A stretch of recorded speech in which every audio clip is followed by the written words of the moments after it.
With great power comes great responsibility. Compromise where you can. Where you can't, don't. Even if everyone is telling you that something wrong is something right. Even if the whole world is telling you to move. It is your duty to plant yourself like a tree, look them in the eye and say no. You move. Never step onto the battlefield of ideas unprepared. Before you enter the fray, you need a plan. And there's no better place to get one than right here on Tactics with host Caleb Colquitt. The Situation Room goes live now on News Radio 1440. Good evening, everybody, and thank you so much for being with us, whether you're joining us on YouTube, Facebook, Twitter, Twitch, or Periscope. We certainly appreciate you joining in, tuning into our program. And I know that the reason that you typically tune in is because there's stuff going on in Alabama politics. But honestly, right now, it's a little bit slow. But there is a story right now that is on the national stage that I think that really pertains to Alabama politics in a way that it doesn't really in any other way. So I am going to start with national news. Stick with me on this because I am going to bring it all together. So the Jeffrey Epstein case and what is going on with that. For those of you who aren't really familiar with it, haven't really been keeping up, the long and short of it is that Epstein has been arrested on charges of child trafficking, specifically underage girls, and Acosta, who is in the Trump administration. This has caused a little extra intrigue today because he has actually been let go. I think that actually what happened is technically he resigned, but it was one of those situations that is very common in politics on both sides of the aisle where they resigned, but they were kind of told to resign. And so it was basically a roundabout firing. At least that's the way that it seemed from the outside looking in. And that's probably, I mean, that's to be expected that this guy, as a prosecutor, because he went incredibly light on this guy, Epstein, who there's a substantial amount of evidence, including records in his own writing, that suggests very strongly that he's been using girls as young as 13 and 14 for his own sexual fantasies. The guy owns a private island where he allegedly keeps a lot of these girls and uses them for that purpose. I mean, just a horrific, grotesque story all the way around. In fact, you may remember, and I believe I did this not long after that conviction took place because nobody was talking about it, and I thought that it was something that might bring some intrigue. That this guy, the stuff that he was alleged to do and basically proven that in several of the circumstances that he did commit these acts that involved underage girls for sexual favors, that he basically got house arrest and he was allowed to leave the house for like 2 or 3 days out of the week. So basically it was nothing. I mean, it was as much a slap on the wrist as it could even be for the whole house arrest thing, but you can still leave the house to go to work. I mean, that's barely a level above your parents telling you to go to your room. I mean, that's nothing. And the fact that people are upset about this and outraged, I don't think is false. But I do find it interesting that we tend to just gravitate towards whatever is in front of our face at the moment. And I'm a human being. I've done that as well. But you'll remember that we did talk about that conviction and how virtually nothing happened to the guy when that conviction came down. And now, because it's something that is being talked about and is kind of making the media rounds, now it's becoming a much bigger deal and people are upset about it. And the question that you're hearing an awful lot, which is absolutely legitimate, is how did this go on for as long as it did? And especially it being something that was essentially an open secret.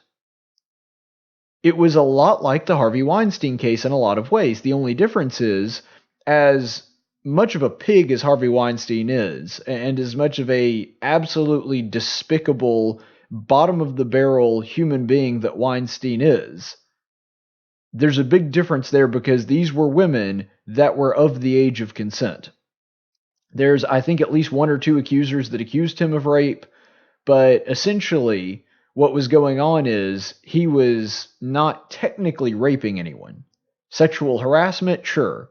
Incredibly grotesque behavior, essentially using a casting couch, using his position as the head of a movie company to suggest to attractive young starlets who wanted to be in those films that they could guarantee their spot in the cast if they did certain things for him.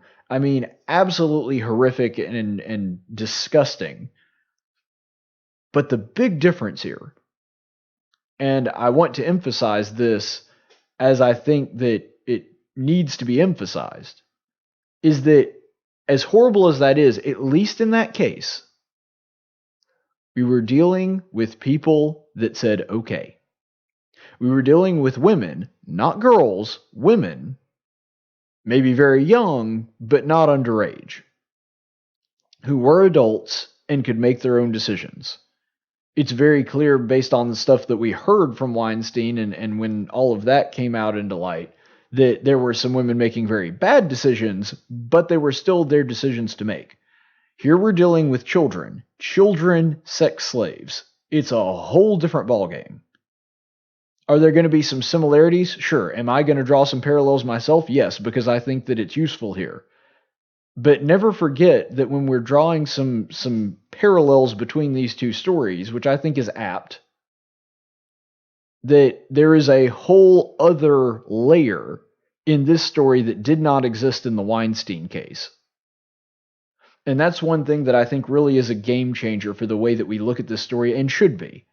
I don't think that it's unfounded. In fact, I think that it's only right that we pay close attention to that one specific detail, because it does drastically change the landscape of what's going on. And so just keep that in mind when we're looking through this. But in connection with the Weinstein case and what's going on here with Jeffrey Epstein, and I despise it, but people in Alabama know this better than most. And that is that allegations of sexual misconduct, specifically with minors, has become a weaponized political bludgeon. That people, and it happens on both sides. Is it more frequent with people on the left smearing people on the right? Yes, it is more frequent. But it happens to both sides. And there's a reason that it happens to both sides, and I'm going to delve into some of the details on that a little bit later. But my point in all of this is that people have been reacting to this as some kind of political win or political loss. And what I really hate to see is that the immediate reaction on Twitter, and I understand 100% that social media is not a good gauge for the general population. But in this case, it was so predominant, and because I heard word of mouth communications from other people of a similar fashion, I believe that it was not a bad indicator of where the public mindset went. There became a very quick race with Epstein to try to paint Epstein as the other side's guy, by both sides. When it came to the people on the left, the people that tend to vote Democrat, all you saw on their Twitter feeds or on their Facebook profiles or whatever social media they had was pictures of Donald Trump and pictures of him with Epstein and quotes of him praising Epstein. Which, by the way, not making excuses, and I'm going to go to the other side in a minute, so don't write me off because of this. Donald Trump is a little bit of an oddball in this, because you can find clips of Donald Trump praising and criticizing almost everybody. I mean, Donald Trump changes his mind on somebody like that. You can see with here in recent political events, things like North Korea, the people in Iran. He can literally be one day talking about how we're going to destroy your country and there won't be a grain of sand left in the crater that we make where your country used to be. And the very next day be talking about how intelligent and charismatic their leader is. That's the guy that Trump is. It's annoying as all get out, and it's a feature that I honestly don't much care for in Trump's personality. But the thing is, I think that deadens people's sensitivity to it a little bit. because everybody on the left is immediately going to see the pictures of Trump and Epstein and go, see, he's a sleazeball. He's just like Epstein. And people on the right are going to look at it and dismiss it and say, oh, that was a long time ago. It doesn't really matter now. And do the exact opposite when it's reversed. And I hate that something like this, that people's first reaction to it was, how can we use this to push our politics? How can we use this guy having used and abused no telling how many underage girls for his own twisted fantasies? How does that help us politically? This is not something that should be a partisan issue. And unfortunately, the left is just as bad as the people on the right when it comes to this. Or sorry, the right is just as bad as the left when it comes to this, because if you were looking at somebody that was and I'm not talking about conservatives per se, I'm talking about specifically Trump boosters, that whatever Trump does, the man can do no wrong, never criticize him, he's never made a mistake in his life, and all you saw on their feed were pictures of Bill Clinton and Epstein, or different articles about Clinton and his close association with Epstein. So just real quick, here are some of the facts. And this is by no means exhaustive. This is just my base research that I did in a very short amount of time. There's going to be no shortage of talk about this in the coming days, and that's really beyond the scope of what I want to talk about today. So we'll get into some of the gory details as time goes on, but these are just a couple of the fast facts. So don't take this as all you need to know about it. I'm not trying to do that here. I may do that later, but I'm not doing it here.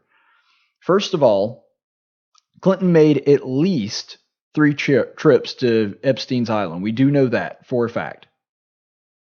In Donald Trump's case, we know for a fact that he was on his plane. We don't know, he didn't go to the island. There's no record of that, or at least none that we're aware of so far. But we do know that he was on the plane at one point. He got a lift from somewhere, it was a transatlantic flight, as I recall. So somewhere over in Europe to Jersey, if I'm not mistaken. So he basically hitched a ride with Epstein. And Epstein was somebody that was in Trump's community down there in Florida, which, is basically Trump's second home. And so, being a fellow mover and shaker, Trump did have a relationship with this guy. They had a pretty public falling out. And just because that happened doesn't mean that Trump never did anything that he shouldn't have with Epstein. And it also does not mean that anything that happened since then, if Trump did something he shouldn't have with Epstein, he ought to be held accountable for it. With Bill Clinton, I think that that's very likely. You actually heard a soundbite, and I'm sure you've heard it by now, so I'm not even going to bother playing it again, because it's been running on all the news channels 24/7. Trump, weirdly enough, actually predicted that Epstein was going to be the harpoon, I guess, that takes down Bill Clinton, and he specifically said that it was going to be when Epstein stuff about him came out, and that was a while ago. If I'm not mistaken, that was a little over a year ago. So it's interesting. I don't know if the prediction is going to come true or not, but it's definitely fascinating that Trump kind of foresaw this, and that Epstein is not somebody that he personally liked. We don't know why. This is just the facts that I've been able to gather here so far. But the issue here is that both sides were in a rush to try to paint Epstein as the other side's guy and try to ignore any connection that they had to their guy. Now, in the left's case, he's a lot harder to separate, because not only was Bill Clinton associated with Epstein, but he was also a very big, very prominent Democrat donor. So that does make a difference, because the PR battle is also going to come across, okay, who took his money? Just like we saw with Weinstein. It became a big scandal. Did people actually take money from Weinstein? The Clintons had taken quite a bit of money from Harvey Weinstein. And so you're going to see a similar thing happen here, to where anybody that had any of Epstein's money, that's dirty money now. And I don't know that that's an altogether incorrect way to look at it. And in fact, if I were somebody that unknowingly took money from Epstein who I did not know was this kind of person, I would be rushing to the nearest microphone and camera to announce that I was giving back if he gave me $1 to ride the subway, and I have no idea how much it is to ride a subway. So anybody listening from like DC or New York probably just rolled their eyes at me. But, if he gave me $1 to buy a Coke, I give that $1 back. I mean, that's how much you want to distance yourself from this guy at this point. And I understand that. And I think that that's actually an appropriate response. But the thing is, I am really bothered by the fact that everybody's first reaction to this seemed to be, all right, let's distance ourselves from this guy as much as possible, and let's try to couch him, let's try to frame him as the other side's guy. We're talking about young girls, teenagers, that have been sexually abused and used as sex slaves. And our first reaction to this story is, how does this fit my politics, and how can I use this story to hurt my political opponents? America, we have a sickness, if that was our first reaction. And by many it was. Not everybody, I know that. But there were an awful lot of people that it was their first reaction, and they could not type out or share or get in front of a microphone fast enough to try to use this as a political bludgeon to beat their opponents and to try to shield the politicians that they like from it, to run interference for them and then try to score political points on their opponents. We are not in a good place spiritually if that was our first concern. And I don't think that this will surprise anybody that's been watching my program for any amount of time. If Bill Clinton was actually involved in some of this, his career should be over. I mean, it pretty much already is. But those that are associated with him, those that, supported him, I will not shed a tear for anybody that was involved with Epstein and the activities that he was going on. I have no problem with those people not being able to get a job as a local dog catcher at that point. And the exact same thing goes for Donald Trump. The Democrats have been dancing around the impeachment thing since before the man was even elected.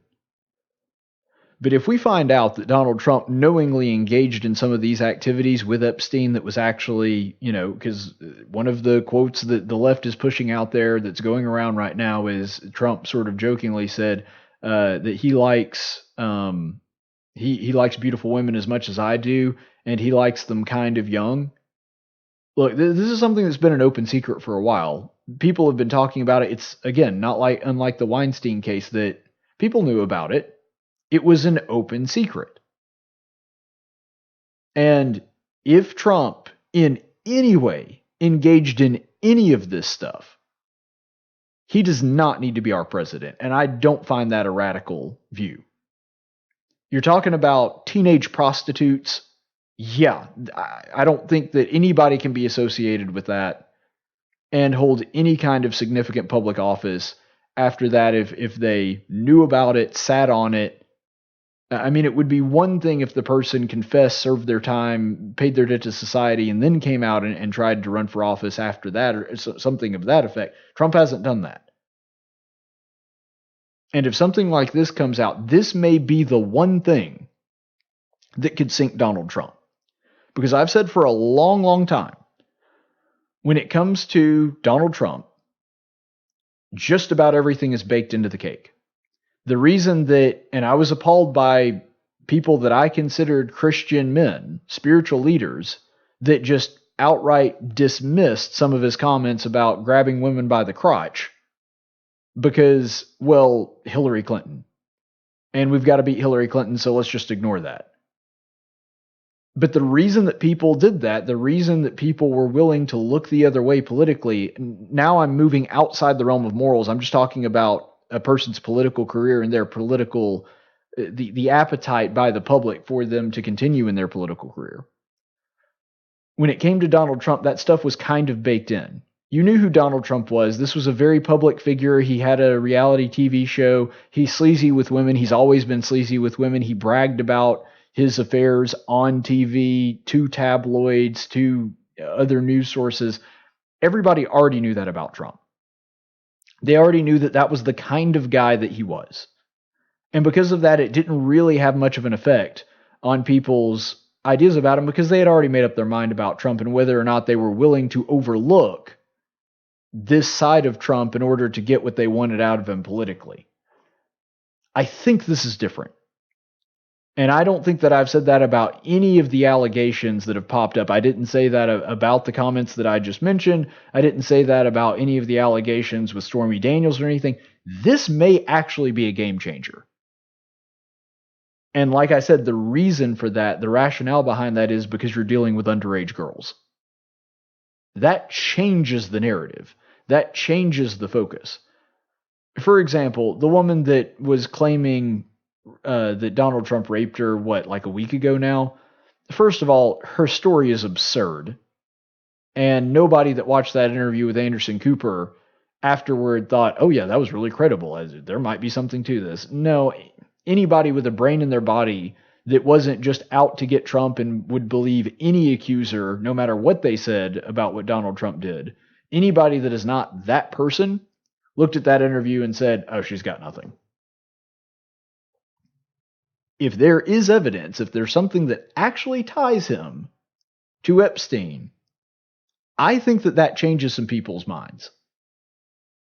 And thus far, I have been of the opinion that there is absolutely nothing. There is nothing so sleazy, nothing so shocking when it comes to Trump, because Trump's a very public figure. He's out there. We already knew this about him, that all of that was already factored in. I think this is different. And frankly, I'm glad that it is, because if Trump was in any way involved in something like this, there is absolutely no excuse for the American public looking the other way when it comes to that. And the same is true of Bill Clinton. And so really what I'm trying to bottle up here is essentially, this is not something that ought to be a political issue. I think it does not speak well for us that a large plurality of the American people, I don't even know if it's necessarily a majority, but a large plurality of the American people immediately thought, how can I use this politically? And the fact that a lot of us did, I think, just, there's nothing good to be said about that. Keep in mind that I'm a person that does politics every single day for a living. It's part of my livelihood. And even I'm looking at some of the things that we equate to politics, and we try to throw into that politics pool, and I'm just sitting there thinking, this isn't something that really has anything to do with partisan politics. And so, even though I spend way more time thinking about politics than the average person, I'm looking at some of these people and thinking, okay, not everything has to be about politics. And that scares me, that somebody like me, that it's my career, is looking at some of the average people and like, look guys, not everything has to be a political issue. Because if you've ever hung out with me, you know I turn almost everything into a political issue. So if I'm saying that, we really do have a problem in this country. But I want you to also consider something else, and this is where the tie-in comes to Alabama. When it came to Judge Moore, remember that he was running for a Senate seat in Alabama. And since Shelby converted to the Republican Party, which was before my birth, if I'm not mistaken, Alabama has had nothing but Republican senators my entire life. And it is arguably the reddest state in the entire country. And the Democrats decided to, with Judge Moore, go nuclear. And how did they do it? With allegations that he had had some kind of sexual relationship with a minor. Now, I've said before that Judge Moore was a deeply, deeply flawed candidate, that he did not lose this race because of those allegations, or at least not exclusively. I believe that it played a role. I think that it was a contributing factor. I do not believe that it is the only factor. And I'm somebody that, even though there's certain things that I genuinely like about Roy Moore, that I said when he announced a couple weeks ago, I was like, Judge Moore is doing the country and this state a massive disservice by jumping into this race. Because of the timing, because of the implication, because he has virtually no chance. He's the only candidate that has a chance of losing to Doug Jones. But there is a cautionary tale that we can draw from the Roy Moore case, and I think that Alabamians especially are going to be more sensitive to it just because we were here, we were paying more attention, we lived it in a way that the average person outside the state of Alabama didn't. The Democrats were willing to go nuclear to win a Senate seat that they were pretty much convinced that they were going to lose no matter what they did. I mean, you can see that Democrats were very pleasantly surprised when Doug Jones came out on top, and that's because even with all of that hanging over Judge Moore's head, they still didn't expect to win. And they still just barely won. But the fact that it was an Alabama Senate seat, they were willing to go nuclear. They were willing to go to that place on claims that were completely unsubstantiated, that the only thing there was her word against Judge Moore's. And the only other allegation they had was completely discredited, and we found out later it was made up as a hoax with the yearbook, and you know, she wound up just writing all that herself, and the whole thing was in different handwriting. I'm talking about the rape allegation. And then the other girls basically said, well, he was kind of creepy and he hit on me, but he didn't technically do anything wrong, and they were both over the age of consent. And so I say all that to say that they had basically nothing at all on Judge Moore, and they still decided to go nuclear. They still decided that they were going to make that a major factor in this election. Look at Brett Kavanaugh. Brett Kavanaugh is a milquetoast, middle-of-the-road justice. I think based on his judicial record, at least thus far, he is slightly more conservative than Roberts, which isn't saying much, and more liberal than Alito. I still have not been convinced that Kavanaugh intends to overturn Roe v. Wade, and he tends to vote with the liberal judges far more than I think that I or any other conservative is comfortable with. I do think that on the scale of the court, and I realize you can't do everything on a two-dimensional line, but I'm just saying if you had to, he would fall somewhere between Roberts and Alito. And yet, despite this, and despite this guy being a clean-cut, nothing in his record that would be objectionable, the Democrats were willing to go nuclear with him. And they had even less there than they did with Roy Moore. Now, granted, they didn't have much in Roy Moore's case, but at least they had, people that affirmed that he was hitting on 16-year-olds when he was 30, not illegal, no indication that he actually did something wrong. And the age of consent in Alabama is 16, but the point is, there was at least, it was based on something. Kavanaugh, it was based on nothing. They couldn't even prove that Christine Blasey Ford even knew Brett Kavanaugh, much less that he assaulted and tried to rape her. And they tried to paint this picture of Brett Kavanaugh being a member of essentially a secret society that was constantly and consistently carrying out gang rapes in his hometown, which is absurd on a number of levels. But the point is, that was what they were willing to run with, and you have people in the Democrat Party right now that are running for president in Kamala Harris and Cory Booker that were hardcore pushing this narrative against, honestly, what a Democrat could only dream of out of a Republican-nominated justice. I mean, if you handed a liberal the list that Donald Trump had that he was looking at for his justices and said, you got to pick one, Kavanaugh's at least in the top three. There's a couple of others that I was a little more skeptical of.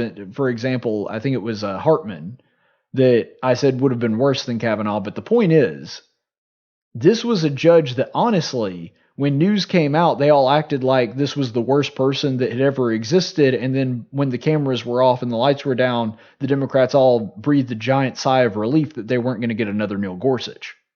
And yet, even with that guy, they were willing to go nuclear. And so I say all this to say, especially here in Alabama, where we still remember very fresh in the forefront of our minds what happened with Roy Moore, that this has become the new tool of the left to get rid of people that they do not like. And they don't even have to have anything backing it up. For them, it's been shown to be effective. Kavanaugh barely scraped through his confirmation hearing. And Doug Jones actually won his seat by a very small margin, but he won it anyway. They have been shown to have some success. And I also want you to think back about what happened with Harvey Weinstein. Once Harvey Weinstein was out of the way, the Democrats were emboldened to take out people in their own party that they did not like, to start culling the herd and cleaning house. You wound up getting rid of Al Franken. You wound up getting rid of other parts of the old guard. What's that guy that was like 88?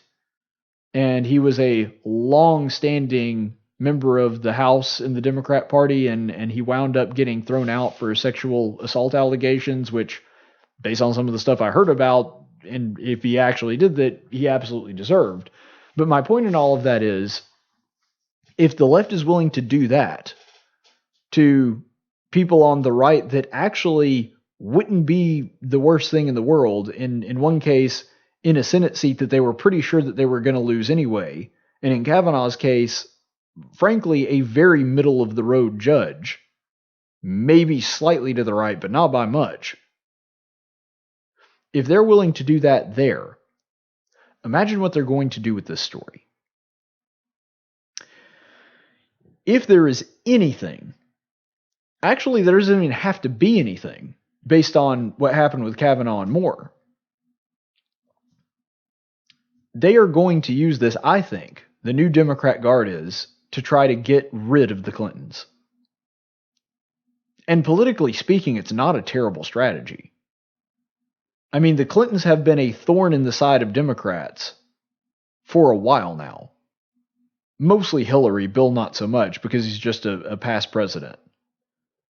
In fact, it would have made far more sense to run Bill Clinton again instead of Hillary. That would have actually made a lot more sense from a political standpoint, and probably would have given Donald Trump a much better fight, honestly.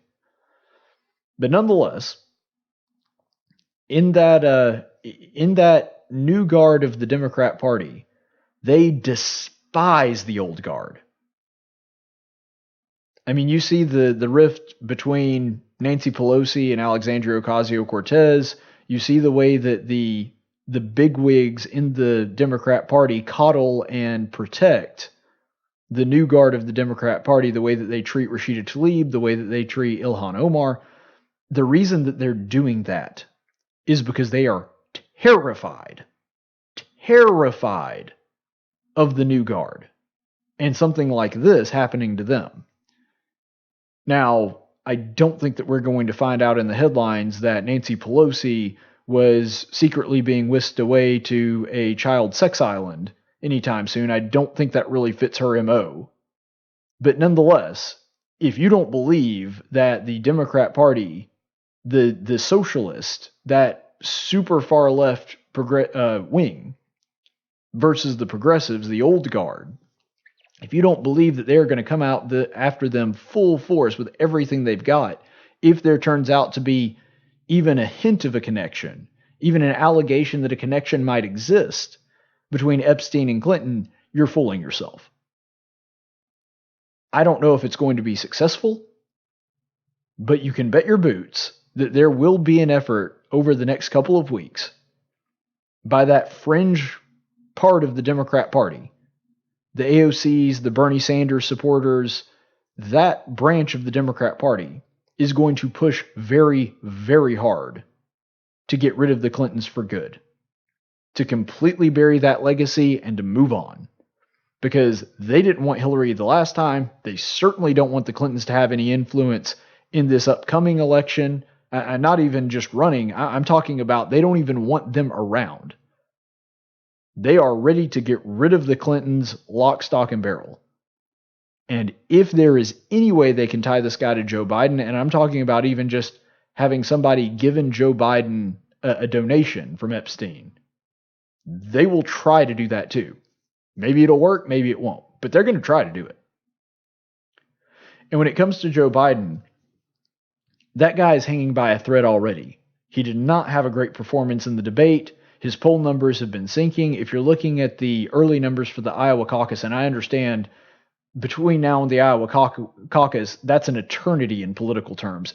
So much can change in the political landscape between now and then. But the old guard is fighting for its life. And that fringe part of the Democrat Party is probably going to take over. And honestly, there's a part of me that kind of wants that to happen just because I think that that's going to be easier to defeat. But the other thing that I'm thinking about is long term, if we're going to play the long game, that's not good.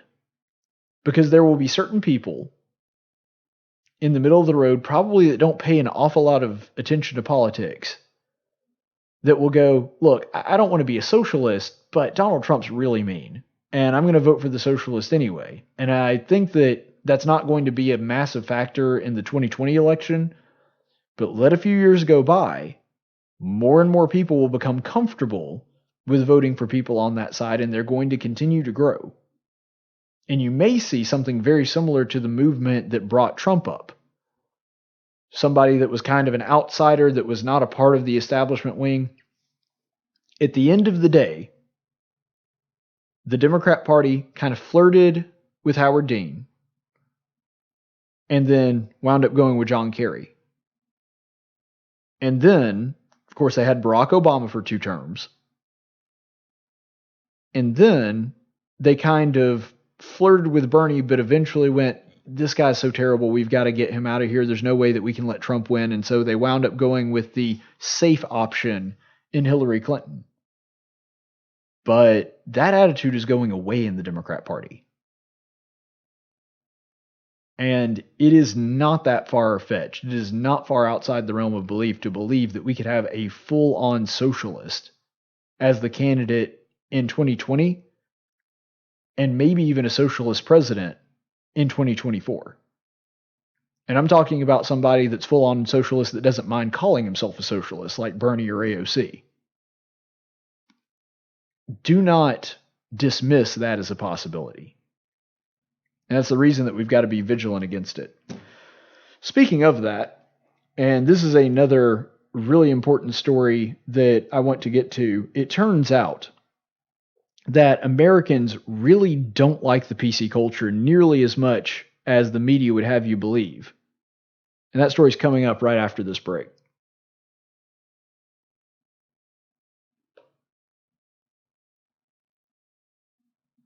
And now for a reading from the Social Justice Warrior Bible with Pastor Gregory Post.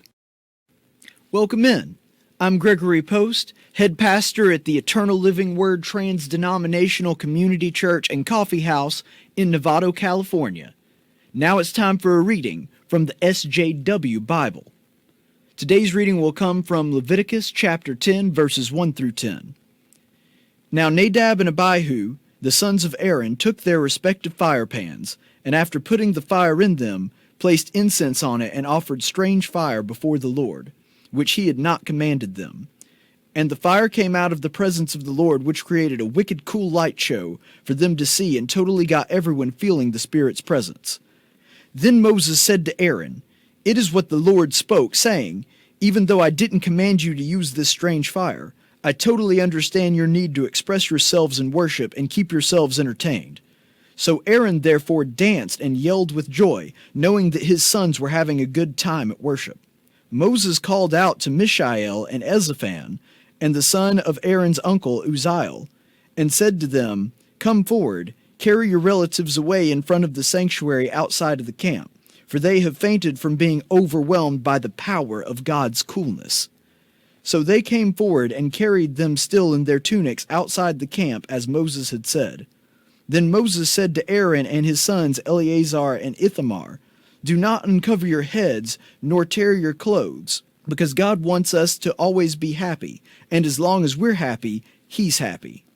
Therefore, if worship doesn't give you an overwhelming sense of euphoria, you need to find another congregation, preferably one with a more dynamic pastor and band." So they did according to the word of Moses. And the Lord spoke to Aaron, saying, "Do not drink wine or strong drink, neither you nor your sons with you, when you come into the sanctuary, so that you will be able to drink more once you arrive. It is a perpetual statute throughout your generations. And so as to make a distinction between the holy and the profane, between the unclean and the clean, because when worship stops being fun or feels judgy, then it becomes profane and unclean." Wow, so inspiring. This has been a reading from the SJW Bible. And remember, the only truth that matters is your truth. And welcome back, everybody. So there's this new piece in Axios, and we're going to spend a little time on it because, frankly, I think it's one of the better pieces that I've read in a while. And I want to give it its just time. I want to do it justice. So it's a piece out of the Atlantic, and it's written by a guy named Yascha Monk, who, by the way, self-proclaimed liberal activist. This guy is clearly on the left. He leans left. He even talks about that in this piece. I don't think we'll read that part of it. But this is not somebody that is on the right. He's not a conservative in any way. But he goes over a study that talks about the danger of full-on embracing this PC culture, the identity politics. And I got to say, it's one of the most thoughtful pieces that I've read in a while from any publication, including some of the more conservative ones. And I just really think that there's a lot to be said about this because it confirms a lot of what conservatives have been saying about the PC culture for a while now, and also cautions liberals in some of their assumptions about what is politically correct, things like hate speech, that sort of thing, that it seems as though we're not nearly as divided as you would think. Now, I think that there's actually incredible division in the country, but there's not division on this issue. The vast majority of Americans do not like the PC culture. They don't like this social justice warrior Olympics, as it's being called, where there's a constant sort of competition to try to rack up as many labels, and if you don't say the right thing or call somebody by the wrong pronoun or use the wrong word, it's because you're a hate monger. The average American just does not like this.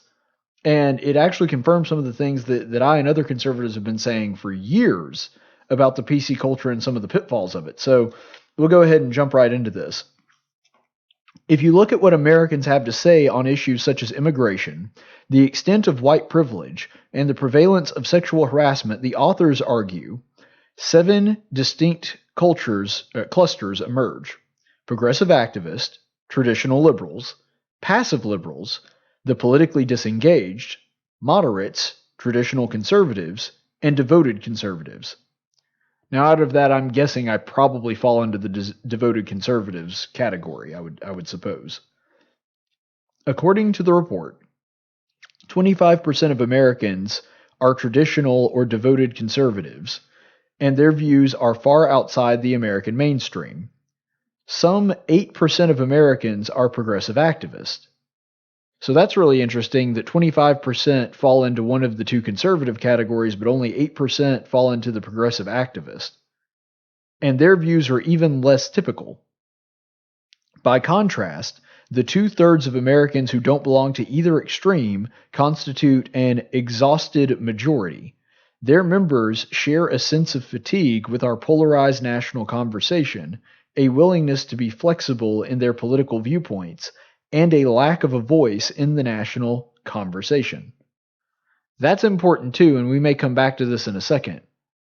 But feeling like there's a lack of voice there, I said back when it happened, even though I was still stunned in disbelief, is that one thing that Donald Trump did very well, and I think it's the reason that he actually won the last election, is there were so many people out there that felt like nobody is paying attention to me, nobody is listening to me, and Donald Trump kind of sounded like that guy in the bar that talks about politics just like everybody else does, and kind of shoots his mouth off a little bit and isn't real precise in his language. But he sounded like a lot of the people that wound up voting for him, and I think that that was a huge political advantage for him. They continue on. Most members of the exhausted majority, and then some, dislike political correctness. Among the general population, a full 80% believe that, quote, political correctness is a problem in our country, unquote. Even young people are uncomfortable with it, including 74% ages 24 to 29, and 79% under age 24. On this particular issue, the woke are in the clear minority across all ages. Youth isn't a good proxy for support of political correctness, and it turns out race isn't either. So one of the things that this really points out is there are not that many people that follow politics closely. And it's very difficult for you in your own political bubble. We all know about the bubble. We talk about the bubble, how on your social media or you surround yourself with people that politically align with you and you never hear ideas outside of that bubble. And so you tend to think that your ideas are more popular than they really are. Well, larger than that smaller political bubble of right and left, there's a larger bubble that just encompasses people that are interested in politics. And I got to tell you, the truth is, it's not that many. I mean, I would love for people to be more engaged. I would love for people to be more informed on the issues. But the truth is, it's just not there. When you look at the ratings of talk shows and talk radio and news in general, and I'm not talking about right or left, I'm talking about the whole shebang, MSNBC and Fox, CNN and The Blaze, all of it. There's just not that many people that are engaged. You look at how it does compared to music shows, compared to reality TV, all of those other things, and it's not even close. And so if you are interested in politics at all, regardless of what side you're on, you're already in a niche audience. And this really kind of points that out. But one thing that's important to note about this, about their findings, something that actually did kind of surprise me at least a little bit, is that the lack of political correctness actually kind of did a reversal of what I actually thought it was going to do. Because listen to this. 74% ages 24 to 29 and 79% under 24. And that's the percentage of people that were uncomfortable with PC culture. Did you notice what happened? It actually went up 5 percentage points the younger you got. And so the assumption by a lot of people, including myself, is that the PC culture is mostly propagated by and supported by young people. But what this study just showed is that may be true, and there may be sort of a bell curve and a bubble in the people around my age, people close to 30. But actually, the further down you go, the younger you get, the more the distrust of PC culture actually ratchets up. And that to me is just fascinating. Because I think what it does show and what it sort of highlights is that really it's not just the young people. In fact, it's not even primarily the young people.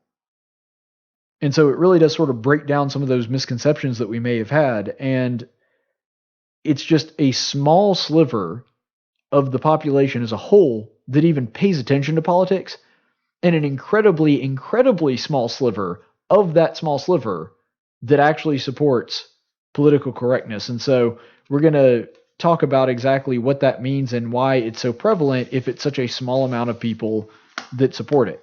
So he talks about this a little bit later. Whites are ever so slightly less likely than average to believe that political correctness is a problem in this country. 79% of them share this sentiment. Instead, it is Asians, 82%, Hispanics, 87%, and American Indians, 88%, who are most likely to oppose political correctness. As one 40-year-old American Indian in Oklahoma said in his focus group, according to the report, quote, "It seems like every day you wake up and something has changed. Do you say Jew or Jewish?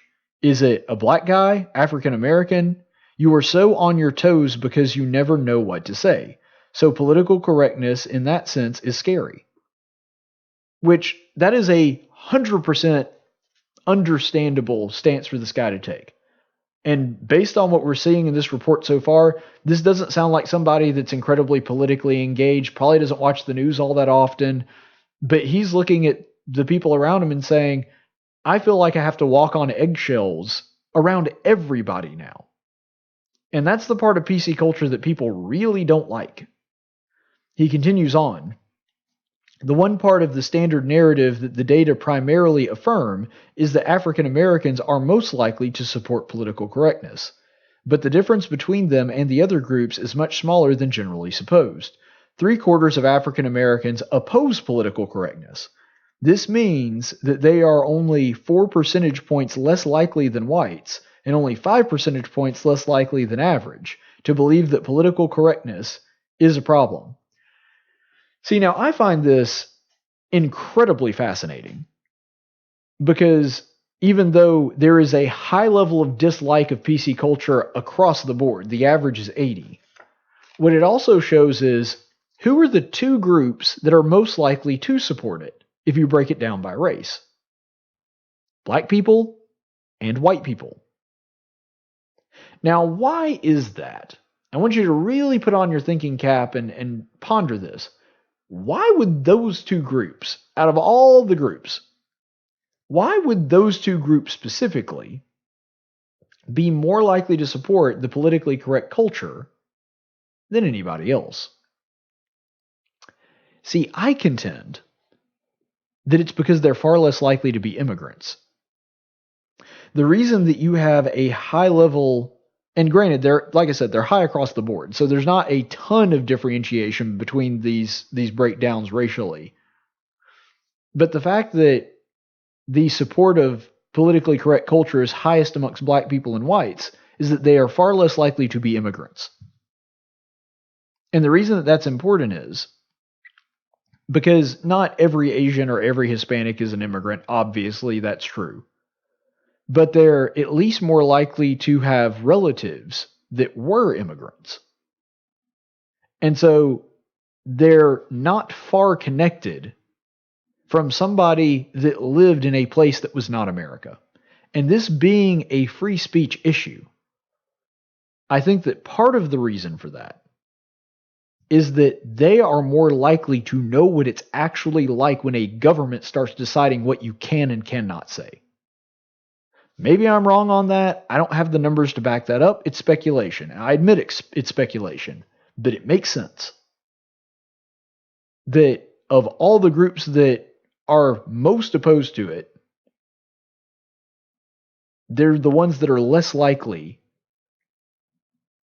to be immigrants. Now, the one outlier in that, you may remember, who is the group that is most likely to oppose political correctness? American Indians.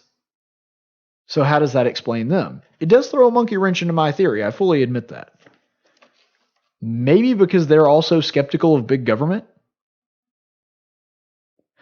And I think it's interesting that the people that would be the beneficiaries, and I've said a million times on this program that I don't think it actually benefits them at all, doesn't help them at all to be politically correct. But the people that are at least perceived as the beneficiaries of the PC culture, they're the ones that are saying, no, not really interested in it. I actually fear it a lot more than I think it helps.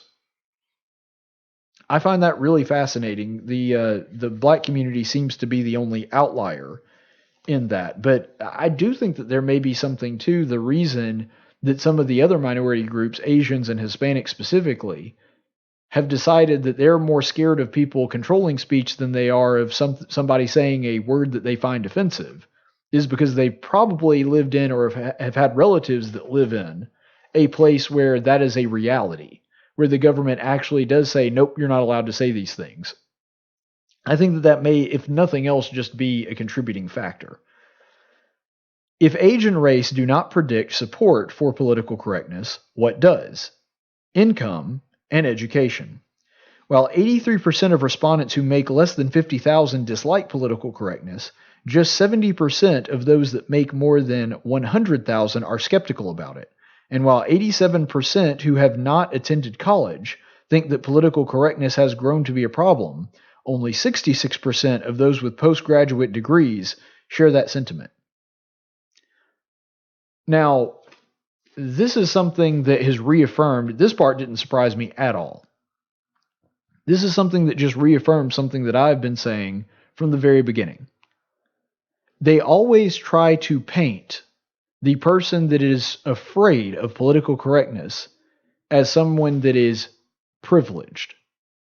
In other words, somebody that is a white cisgender male who probably makes a lot of money, owns a company, all this stuff, basically sort of the Monopoly Man caricature of what a conservative is. And it's only conservatives and it's only people that are racist and wouldn't spit on a minority person if their hair was on fire. That's the image that the left is often projected of the people that are afraid of PC culture. Now, the study shows that that's not true, but what's fascinating to me is that the people that are most likely, the indicator that they're saying that is most likely to determine whether or not a person is in favor of PC culture or not, is not race, it's not sex. It's whether or not you are educated and whether or not you are rich. And typically, the richer you are, the more likely you are to support it. The more educated you are, the more likely you are to support it. I've been saying this for a very long time. PC culture is primarily supported, primarily pushed by rich, pompous, overeducated, angry white liberals. Not saying there aren't other people that push it. Obviously there are.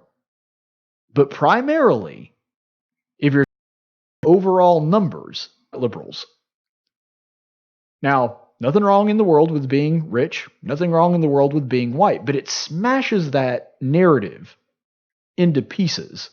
That if you're white and you're rich, then you oppose the PC culture because you're scared that it's going to take away your privilege. Truth is the exact opposite.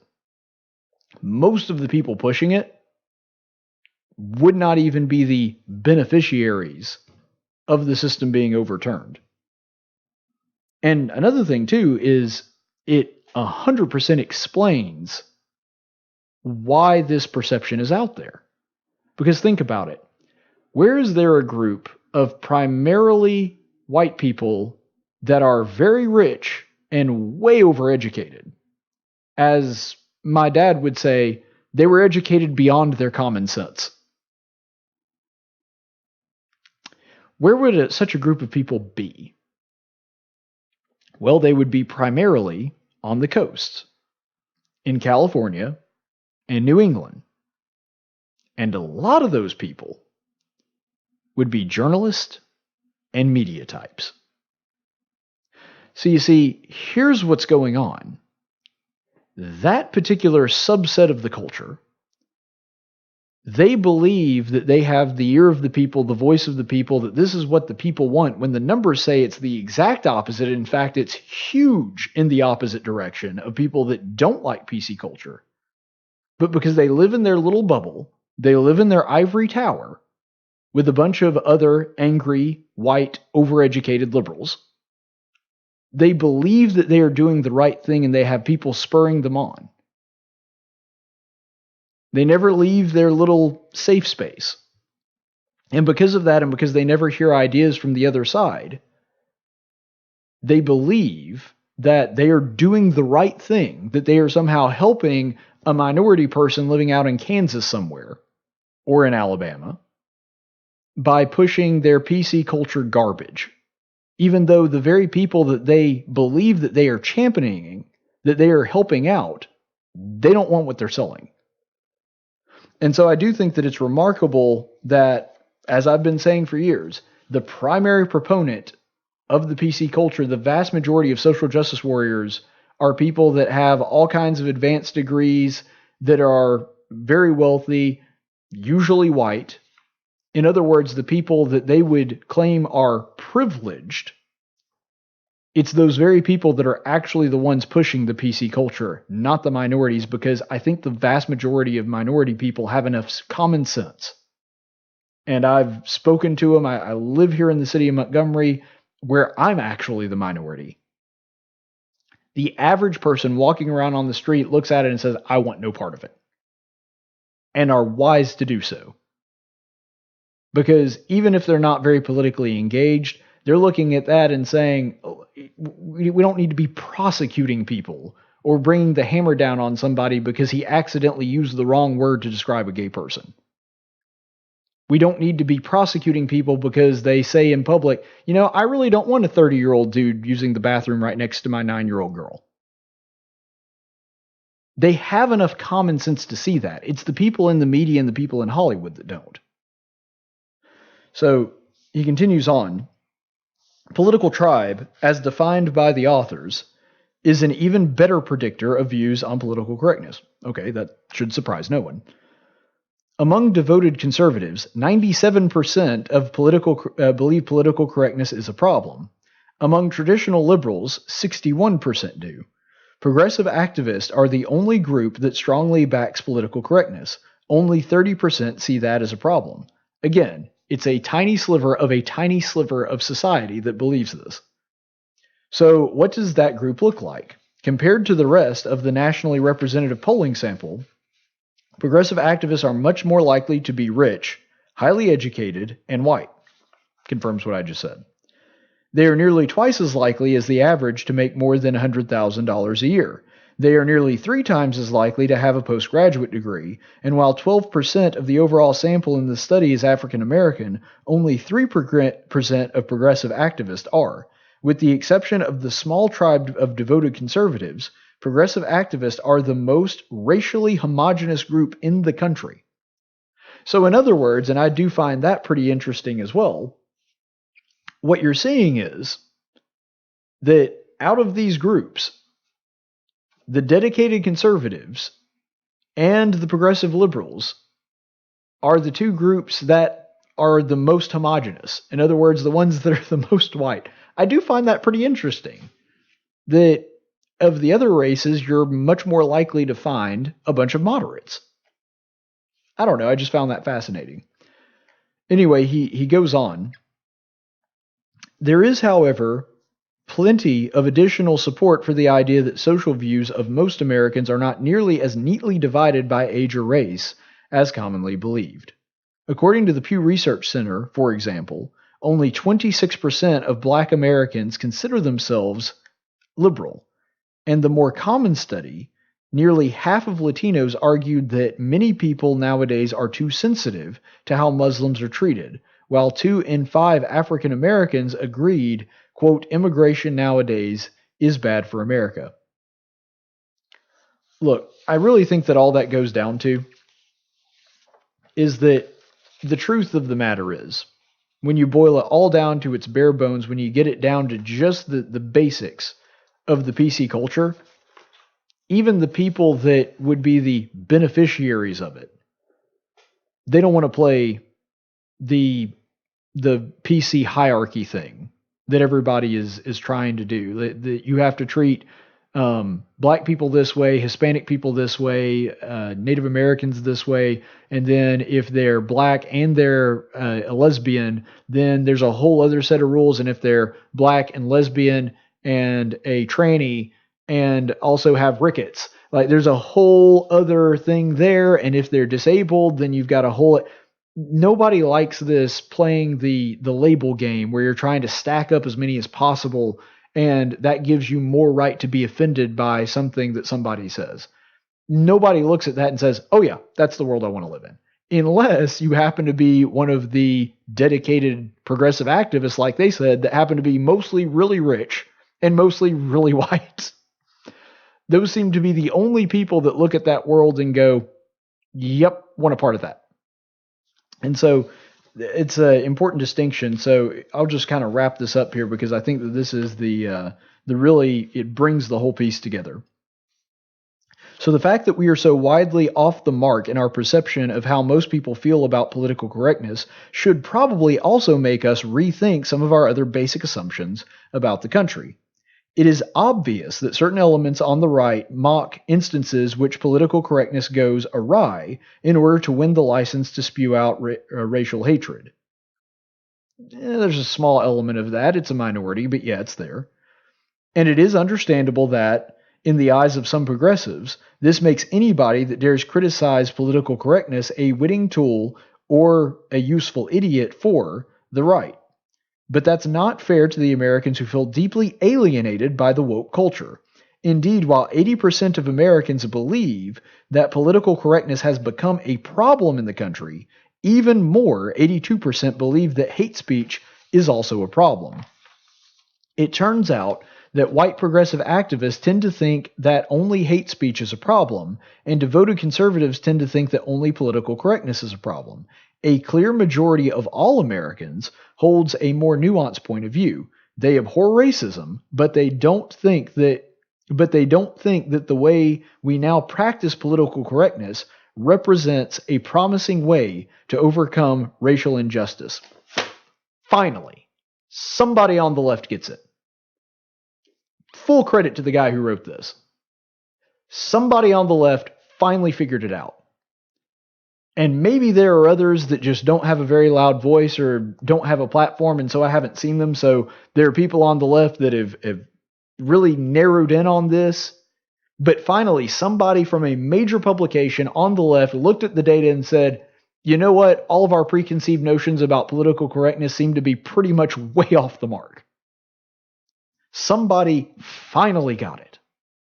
And somebody also had the good sense to look at that data and to observe it and to consider it carefully and say, you know what this means? That on the left, we tend to assume that anybody that is in any way critical of the hypersensitive PC culture is automatically a racist. Are there people that use their hatred of the PC culture for racism? Absolutely. You've got the alt-right, you've got Milo Yiannopoulos, you've got Richard Spencer, you've got, to a certain degree, Alex Jones. I don't know necessarily that Alex Jones is a racist, but he kind of falls into that more alt-right category. I'm not going to discuss the nuance of that right now because it's not the time. But my point is, there is a small fringe group of people that actually, yes, they do that. They use their hatred of globalism and their hatred of the PC culture, both things that I don't like either, to justify just spewing nonsense, or worse, spewing actual racist hatred. But it is wrong to assume that because a handful of people do that, that everybody that is critical of that is automatically a racist, is automatically a hate monger, is automatically some kind of authoritarian fascist. Just because two people happen to oppose the same idea does not mean that they are in the same boat or are doing so for the same reasons. Perfect example. If you have a libertarian person that is opposing a particular spending bill, you can't just assume that it's for the same reason that a Democrat is opposing the exact same spending bill. The Democrat may be opposing it because they think that it spends too much on the military and not enough on the welfare state.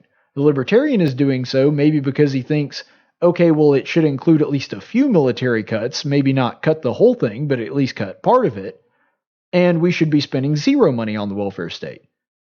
You see there, two completely different political ideologies, two completely different motivations for supporting whatever policy that they support, and yet they find themselves on the same side of the fight in this one particular instance. And that's what's going on here. But for so many on the left, they look at anybody that opposes PC culture, that opposes literally throwing people in jail for saying things that might be unpopular, and say, well, the only possible reason that they can oppose that is because they hate black people, they hate brown people, they hate Asian people. But what this data shows, and what this guy, full credit to this guy, Monk or Monk, I'm not sure how exactly you pronounce it, but the guy that wrote this article, for finally looking at it and saying, you know what, that's completely unfair. Some people do it, sure. But that does not mean the vast overwhelming majority of Americans that don't like PC culture are doing so because they're racist. Most people abhor racism, still don't want what the PC culture is peddling. Still don't look at that and say, nope, don't want to play that game. That doesn't align with my worldview.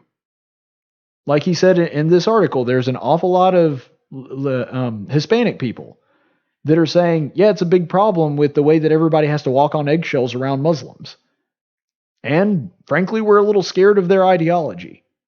Doesn't mean they hate every person that's Muslim. Doesn't mean they hate every person that's Arab. Doesn't even mean they hate the people that they're critical of. And so I really do think that this is a massive step forward. And, it wasn't something that I saw being talked about a lot in the mainstream media. So unfortunately, I think a lot of this is going to fall on deaf ears. But hopefully, this is the tip of the iceberg, and what we're going to see now on both sides, not just the left.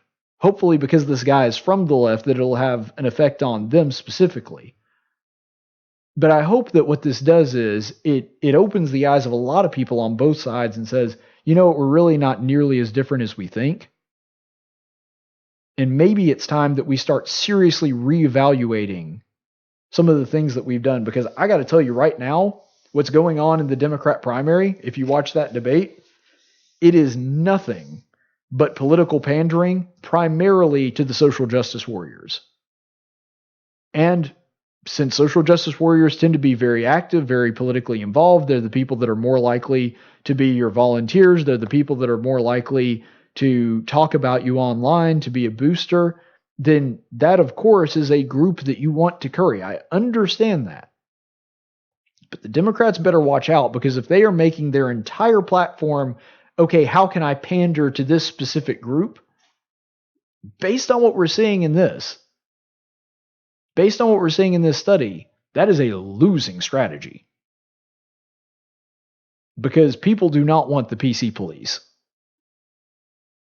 And I think that a big, big part of the reason that Donald Trump won, goodness knows I've had my disagreements with the man, both in principle and in policy. But one thing he's phenomenal at is calling out the crap of the social justice warriors. Excellent at that.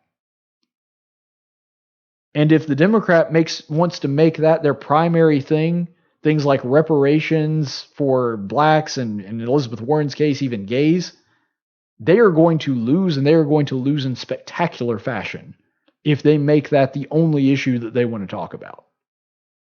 Because the numbers show that the vast, overwhelming majority of Americans do not want to buy the product that they're selling. All right, let's go to the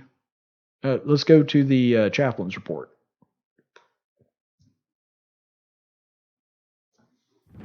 In 1775, the Continental Congress created the Chaplain Corps. Under the command of General George Washington, each soldier was required to attend worship service every Sunday. While other armies advanced on their feet, Washington's troops advanced on their knees. It's time for the Chaplain's Report with Caleb Colquitt on tactics. Our chaplain's report today does come from the book of Daniel. We'll be continuing our study. We're actually kind of winding down on Daniel. We've been on this for a while because it's an important book, and it just has a wealth of knowledge in it and wisdom in it. So we've spent a lot of time on it, but I think that it's been well worth it. And I think that today is, of course, no exception. We're moving into chapter 10 today. And just to give you a little bit of context, because the first part of this chapter is primarily narrative. So Daniel has some kind of wisdom, something that he doesn't understand from God, and he wants a better understanding of the things that he's seeking out. And so as a response to this, what Daniel does is he enters into a time of fasting. And this is about as extreme a fast as it gets. I mean, it's not quite Jesus in the desert for 40 days, but it's pretty, it's pretty insane. If this were if fasting were a workout program, for Daniel, this would be the CrossFit of workout programs. This is the P90X of fasting. So what Daniel does is, for 3 full weeks, 21 days, Daniel decides to eat no food, drink no water, and it says that no oil had come upon his head. What that's saying is, because you have to keep in mind the location that they were in, basically what he's saying is that he's not bathed. He has basically broken himself down to the bare bones and has focused strictly on praying to God for 3 full weeks. And I got to commend him on that. It's just amazing. One of the things that's important to note here is the Bible says that he ate no tasty food.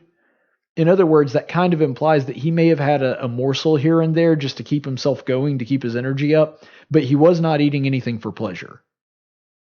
So, for example, to put it into our terms, maybe, and this was a common practice amongst Jews, that when they would fast, they wouldn't completely forego food, but they would forego any food that they would enjoy. So maybe he's eating something very bitter, eating something that'll kind of keep him going, but not much else.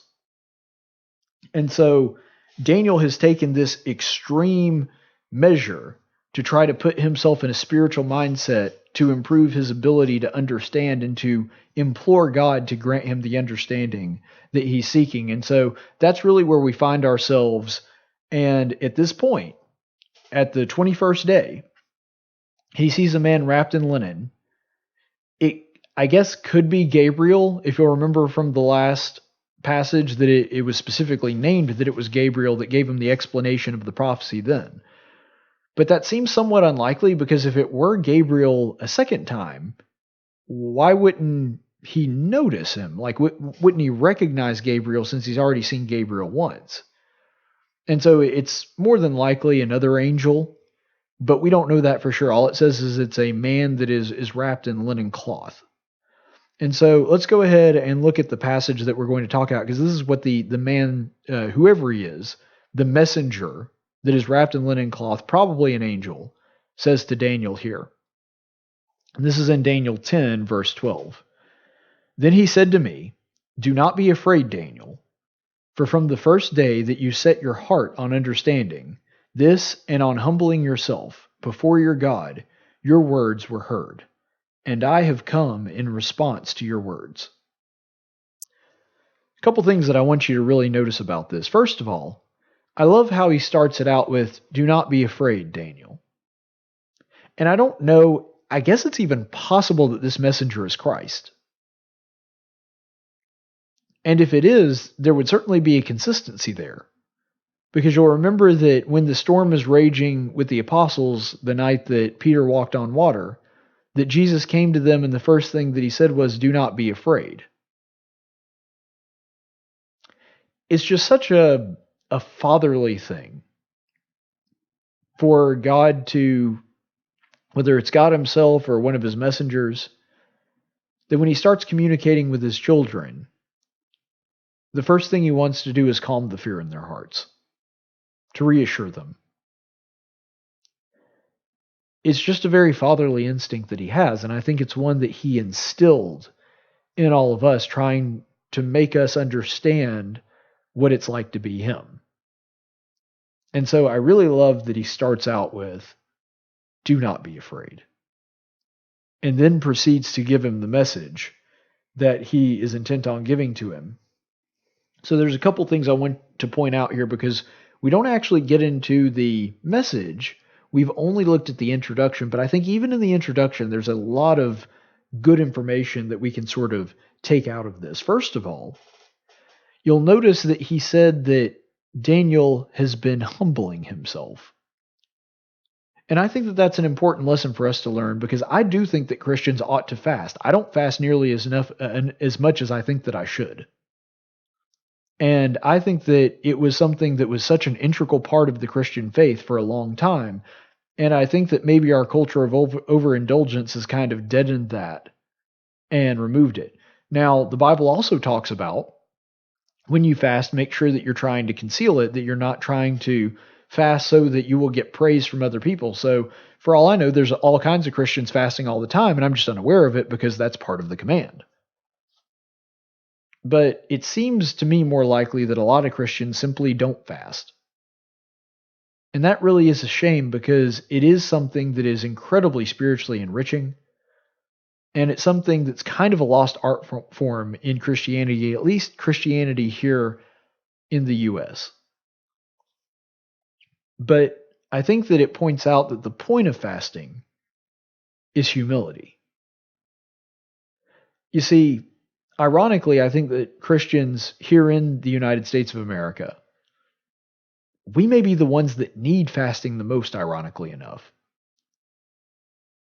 That because we tend to think of ourselves as being self sufficient and as being able to take care of ourselves, and because we're not constantly met with the fear of our own mortality, we don't have to worry about where our next meal is coming from. We're not afraid that, like in some of the more barbaric parts of the world, that people from the other village are just going to all of a sudden rise up and attack. We don't live with that cloud of doubt hanging over our head, which in a lot of ways is a good thing. I think that that's something that's positive. But I also have to wonder if it is, at least in some ways, robbed us of our own sense of relying on God. I think in many ways it has. When we were a far more agrarian community, when we were a more agrarian society, we had to rely on God a lot more because it didn't matter how well off you were.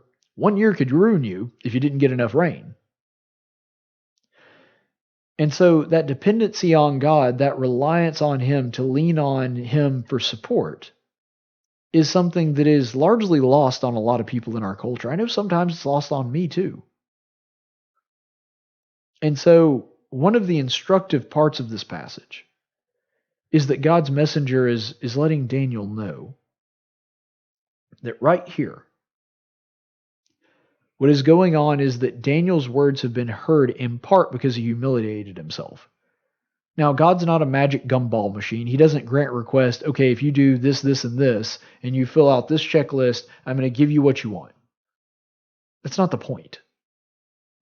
The point is that Daniel took measures to humble himself, to curb his own human animus and pride, and to rely solely on God, and to make his spirit hunger after Him and to depend on Him. And that attitude is really what led to God answering. But there's an even more important part about that. You'll notice that in this same passage, that he says, "Do not be afraid, Daniel, for from the first day that you set your heart on understanding this and on humbling yourself before your God, your words were heard." You see, that's a powerful lesson for us. We would look at that maybe with our 21st century lenses and see, really took God 21 days to give him an answer? God knew Daniel was what he was doing on day one. And God's God, he knew what was going to happen. So why make him wait that long? You see, sometimes when we pray, whether we're fasting or not, whether it's something big or something little, whether it's something that's laying on our mind and our heart and we pour ourselves out to God for a long period of time, or whether it's something that we ask almost in passing, there's something that we need to remember, is that because God can see all of time, and because God knows us, He will answer our prayer when He believes it's most opportune. There's a great line that I think about from one of my favorite movies, starring Sean Astin, Rudy. I'm sure most guys have seen that movie. Probably most women, too. And there's a really, really great line where Rudy is trying to get into Notre Dame, and he's talking to the Catholic priest, and I think this is the best line of the whole movie, and that's saying something because I love this movie. But he's talking to the priest there and he says, maybe I haven't prayed enough. In other words, he hasn't gotten the response that he wanted. He hasn't gotten into Notre Dame yet. And so his natural assumption is, I guess I haven't prayed enough. And the priest, who knows Rudy pretty well and knows how much he's been praying, he says, I'm sure that's not the problem. And then later he says, prayer is something we do in our time. The answers come in God's time. That's what we're seeing right here in Daniel. God was with Daniel from day one. He knew what was happening. He knew what Daniel was doing. Yet he waited to answer until day 21. Why? I'm not sure that I understand every aspect of this answer, but I do know for certainty that if God waited 20 days, he had a good reason. And whatever that reason is, that my finite human mind may not even be capable of comprehending. He did so because it was in Daniel's best interest and the best interest of everybody else. And so what we're seeing here, I think, is very encouraging to the person who has been praying for something for a very long time and feels like God isn't hearing them. God is hearing you. Maybe he'll answer you one day, maybe he won't. Might be 20 minutes from now, might be 20 years from now, might not ever happen. But God will give an answer when he feels the time is most opportune. For Daniel, maybe he needed to be humbled. Maybe he needed to go through this experience to be spiritually prepared for the message that God was going to give him. I don't know. But God knows, and that's enough for me. I trust my Lord enough, and that he knows me well enough to know when I am ready to accept an answer for a prayer that I've given. Or maybe a prayer that doesn't need to be answered at all. God answers every prayer. Sometimes it's no, sometimes it's an answer we don't like, but it is answered. But the point is, Daniel trusted God enough that for that entire 21-day period, he continued to put himself through that because he believed that God was listening.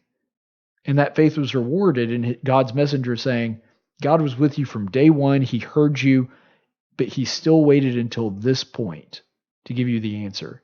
Daniel trusted God, and so should we. Stay the course, friends. Tactics is a production of News Radio 1440 and Cumulus Media Montgomery. Any opinions expressed on this program are those of the host and do not necessarily reflect the opinions of Cumulus Media. The theme song for Tactics is 6 Foot Town by Big and Rich. Graphics by Jessica Dawson. Broadcast studios provided by Cumulus Media Montgomery. Location studios provided by the Dalraida Church of Christ. Copyright 2019.